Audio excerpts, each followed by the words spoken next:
Everything from the late 90s is back. From lower than low rise jeans and barely there bedazzled baby tees to bucket hats and coordinated group looks. Is that like a blinged out bandana she has on? Wish I had like a baby fat pendant necklace. Now, 2 decades after Bjork turned up at the Oscars as a swan, writer Leah Faye Cooper and VF fashion director Nicole Chapoteau take a look back at the trends and red carpet that defined and reflected an era unlike any other.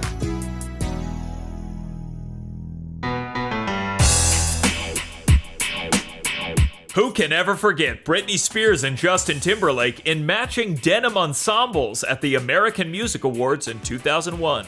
I think you left out some denims. It's denim on denim on denim on denim on denim on denim. I've never seen that much denim before except for like in a Levi's store. Britney Spears and Justin Timberlake, they were this like power music couple. Everyone was like, oh, they're gonna be together forever. And like, look at this, like they're so perfect for each other. And they had this little like perfect package and then they show up in a matching look.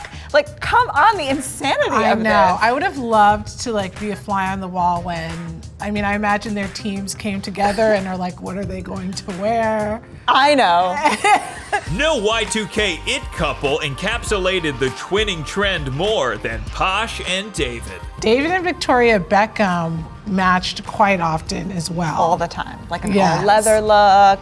They always match and like, whatever, they're still together, destroying the fashion world. Yes. Even J-Lo and Diddy like wore matching-ish looks. It was very much part of like family. Yeah, it'd be like they had a lot of Sean John moments together. 100%. It was like a part of the whole vibe. It's like you guys were like a music group. Today, matching looks are born more out of a genuine love for fashion than for the photo op. With the Beckhams and with ASAP and Rihanna, these are couples who both parties genuinely really love fashion. They really love it. Rihanna will have on, I don't know, say it's like a Vuitton look and Rocky's like, oh my God, I love that. I want one too and I want to wear it too. Because he pushes the boundaries with things that were traditionally considered like, these are women's looks and you can't wear that. Where he's like, wear what I want and I like it.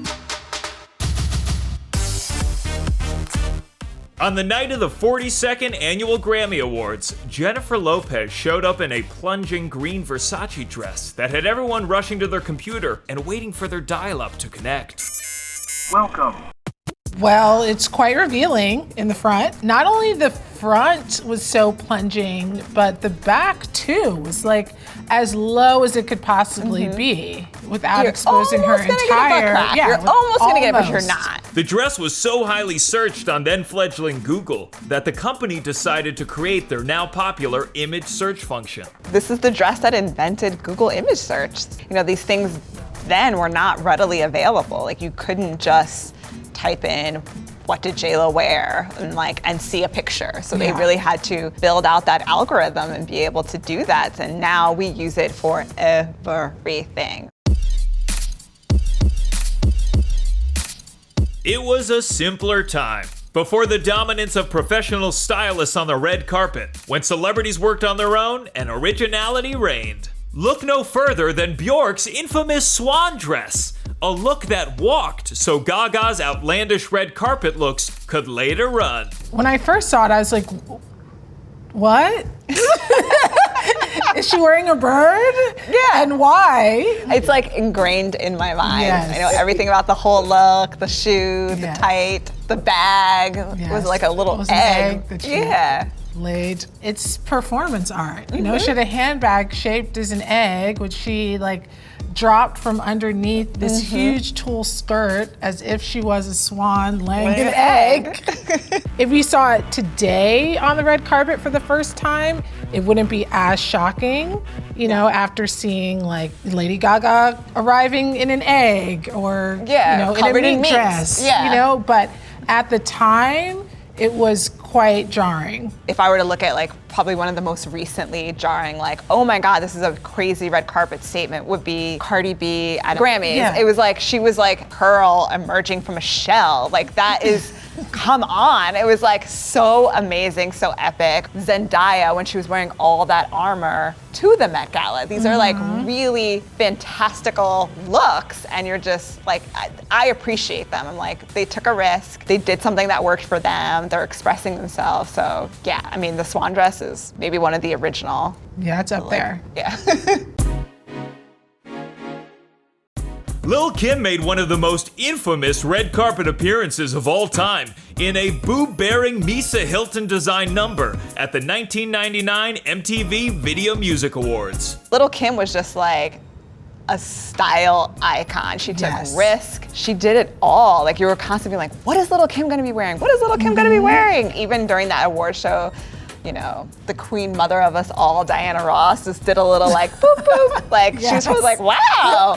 You know, she was the supreme. She was like, we would never have shown that much skin in my time. Like, this is amazing. And I feel like she actually was like, I love this. Lil Kim's Lil Pasty left a big impact beyond the fashion statement, as seen in modern movements such as Free the Nipple. Free the Nipple is, you know, on Instagram, you cannot show a woman's breast unless it's a piece of art. And if you show a woman's nipple, then it gets removed by violating community standards on Instagram. So there has been a lot of push of women, of men, of non-binary people being like, these are our bodies. Like, why do we have to cover them up? When it came to Destiny's Child, Tina Knowles Lawson wasn't going to let high fashion snobbery keep the girls on the sidelines. I know that she was like heavily influenced by a lot of the girl groups that she grew up with, like the, you know, like the Supremes, and how they would wear matching outfits or outfits that were matching but slightly different. So she really modernized that and ran with it. Even the boy bands or the boy, you know, groups from that time period, they wore matching looks. There was always like this cohesive aesthetic. Destiny's Child's outfit showed how black artists became style icons, in spite of the industry gatekeepers. You know, if you look at a lot of the ad campaigns at the time, everyone is very thin, everyone is white, everyone appears wealthy. Tina was like really influential in being like, okay, so-and-so brand doesn't want to lend to my, I feel like they're all her daughters, then fine, I'll create these, let's create a look for them. It was a time when less was more, of exposed thongs, bare midriffs, barely there jeans, and tops that threatened wardrobe malfunctions, like the handkerchief worn by Jennifer Aniston at the 1999 SAG Awards. I mean, to wear a handkerchief top on a red carpet, that's a bold move. It's a bold, crazy statement. I don't think anyone would dare to like say anything to Jennifer Aniston, like, why are you wearing that? She's like, I do what I want, I'm rich, like, just rich. The bandana trend has found a second life after being spotted on a new crop of influential tastemakers. People like Bella Hadid wearing it now. She's very influential, so she wears it. Someone else is like, I can do that. I have like a box full of those bandanas and scarves, so why not? I mean, I saw someone wearing one at dinner like a week ago. From 99 to 2000, everyone was like, the world's gonna end, like it's Y2K, we're all gonna die. And like, I feel like maybe 99 was that time where like we were just like, F it, like just do what you want, wear what you want, like be as kooky as you want, because as soon as it hits midnight somewhere, we're all gonna implode. Let's just have fun with it.